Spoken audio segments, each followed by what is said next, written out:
Meet Constance Frances Marie Ockelman. Ockelman was born in Brooklyn in 1922, but after her father passed away, her family moved to Miami and later to Beverly Hills, where she attended acting school. By 18, she was landing small bit roles in films and television, acting under the stage name of Veronica Lake. Her breakout performance came at age 19 when she starred in the drama film titled I Wanted Wings. The film showcased her signature peekaboo hairstyle, which became a national sensation and helped thrust her into stardom. From there, Lake continued to star in films like The Glass Key, The Hour Before the Dawn, and The Blue Dahlia. By the mid-1940s, she was among Paramount's top-earning stars. However, her career declined after conflicts on set and several poor box office returns, and she left Hollywood by the early 1950s. She then largely disappeared from the spotlight before briefly making a comeback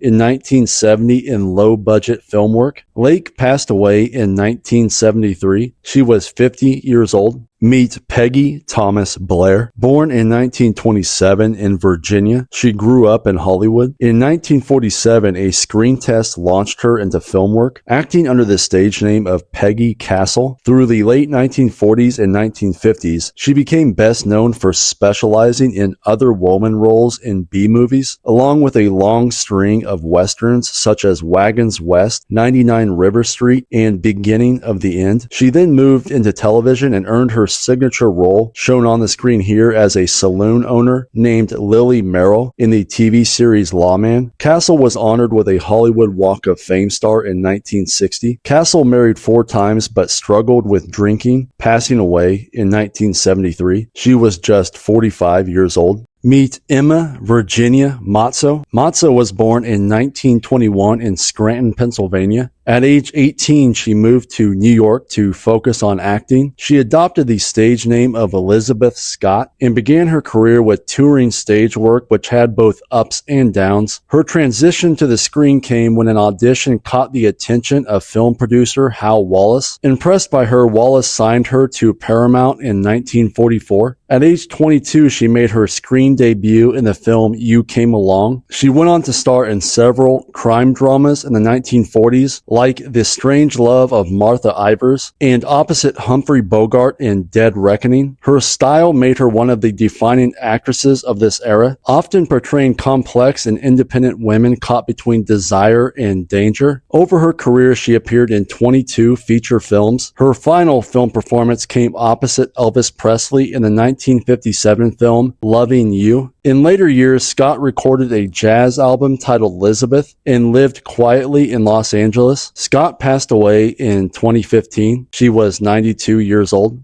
Meet Betty Joan Persky. Persky was born in 1924 in the Bronx, New York, and began studying acting while working as a theater usher and local model. After she landed a few small Broadway roles, her life changed when Nancy Slim Keith saw her photo in a magazine and showed it to her husband, director Howard Hawks. Hawks arranged a meeting, was immediately impressed, and signed Persky to a 7-year film contract. Under his guidance, Persky adopted the stage name of Lauren Bacall, and at age 19, she made her big screen debut opposite Humphrey Bogart in the film To Have and Have Not. Bacall later said she was so nervous during screen readings that to minimize her quivering, she pressed her chin against her chest, faced the camera, and tilted her eyes upward. This effect, which came to be known as the look, became a Bacall trademark, along with her sultry voice. After the film, she became romantically involved with Bogart and later married him, forming one of Hollywood's iconic duos. They starred together in films like The Big Sleep, Dark Passage, and Key Largo. In the 1950s, she broadened her range with comedies like How to Marry a Millionaire, and later found success on Broadway. Bacall passed away in 2014. She was 89 years old.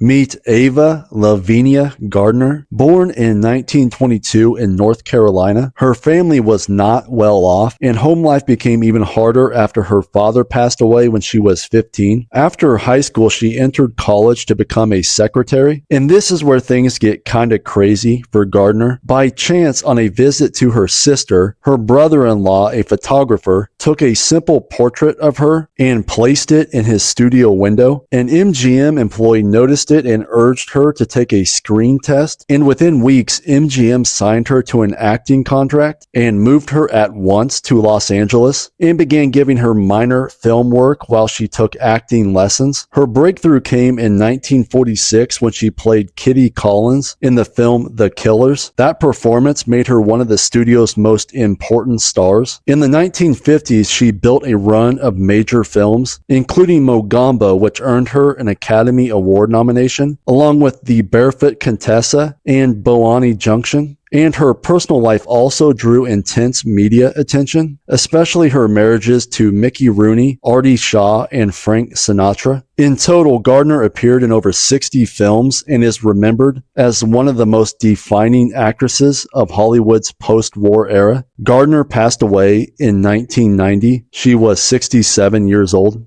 Meet Frances Ethel Gumm. Gumm was born in 1922 in Minnesota. She performed at a young age with her sisters in a traveling show known as the Gumm Sisters and had a powerful voice and natural stage presence. As she grew in popularity, she adopted the stage name of Judy Garland and eventually signed a contract with MGM at age 13. Her big breakthrough came in 1939 when she starred as Dorothy in The Wizard of Oz. This performance made her an instant icon and launched her into a series of major roles in film musicals such as Meet Me in St. Louis, Easter Parade, and A Star is Born. And in the years that followed, she headlined concert tours, recorded several albums, and became one of the highest paid live performers of her era. Despite her extraordinary career, Garland faced years of exhaustion and studio pressure. She continued performing on stage and television into the 1960s, but she tragically passed away in 1969. She was 47 years old.